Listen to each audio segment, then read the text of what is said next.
Hi everyone, so did anyone watch the Fear Clinic yesterday? It was on Channel 4. So the Fear Clinic is a program about people facing their phobias. They go to a clinic in Holland and they spend 2 days there, and it's called flooding or exposure therapy in CBT, where you confront your fears head on. So this is part 2. So if you want to watch part 1, which was the first episode, you can go to my YouTube channel, Marian Hanson Counselling Service. I think I've also uploaded it to my TikTok, Marian H Counsellor. But this is part 2. So episode 2 included 3 people. So you had Jenny, who has it's called musophobia or musophobia. It's a fear of mice and rats. So in the first episode, can't remember the guy's name, he had a fear of mice. This one had a fear of mice and rats, Jenny did, which I think it's a bit bizarre because lots of people are scared of rats. It's not something that you're gonna like, I can understand that phobia more, the mice and rats. But anyway, I couldn't watch it at first because even me, I don't like seeing like big, horrible rats. So I wasn't watching the screen.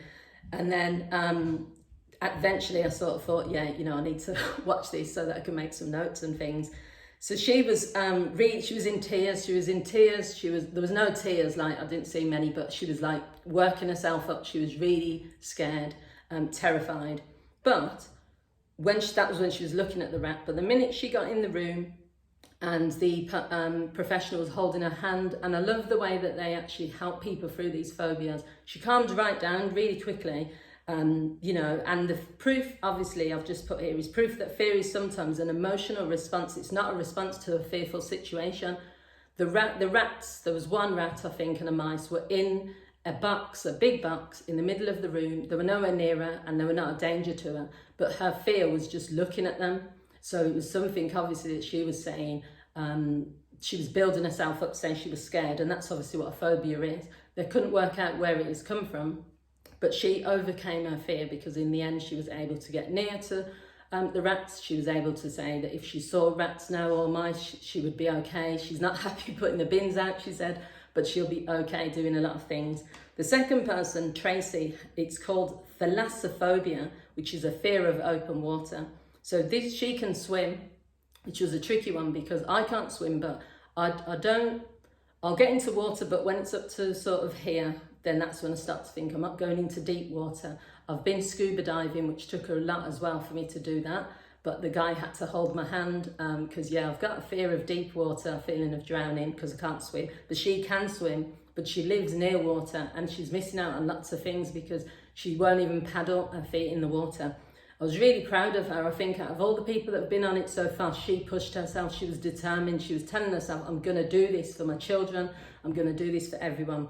So she got the life jackets on, she went in the boat and she actually got into deep water. It wasn't like it just something little. She threw herself into it, and I was watching it and I just said, I like the way the professionals got in the boat with her and they had the life jacket on and they were talking to it in a really calming way. But she pushed herself. Her fear, she said, was like when she was 17 years old, she went on holiday, everything was fine, and then all of a sudden she just woke up and she just decided there was just a fear there, and phobias can come out of nowhere, they said. They can develop at any time. So the final person, I think his name was DeVoe, I think that's how you say it. He had a fear of sausage dogs. This is a bizarre fear because, he's not scared of any other dogs. He said he's not scared of like pit bulls or dogs, which most people might feel are a danger. It's more of, he said, the little legs, something about sausage dogs. Something with him, it's going to continue next week, but he was just doing this hysterical laughter, and even the professionals were saying it's like a defense mechanism, but it was so irritating because he was probably like hysterically laughing when they said, you're going to face your fear. He was laughing in the play. It's not laughing taking it as a joke, it was more hysterical, uncontrollable laughing, and it just seemed like bizarre. He got into the room this on day 2, but he still couldn't face his fear. He couldn't touch the dog, he couldn't feed the dog, he just kept doing this laughing. So they said, we're going to have to continue. The woman said she's going to have to find a new approach because nothing worked for him. So it was interesting. Part 1 I think was more interesting, I got more out of it. Part 2, and then there's going to be part 3 next week, and they're looking at more people with phobias. So as I said, you can watch the first review that I did on my YouTube channel, Marian Hanson Counselling Service. But you can also obviously leave your comments and let me know what you think about this. So if you watch the programme, what are your thoughts? Thanks for watching. Bye.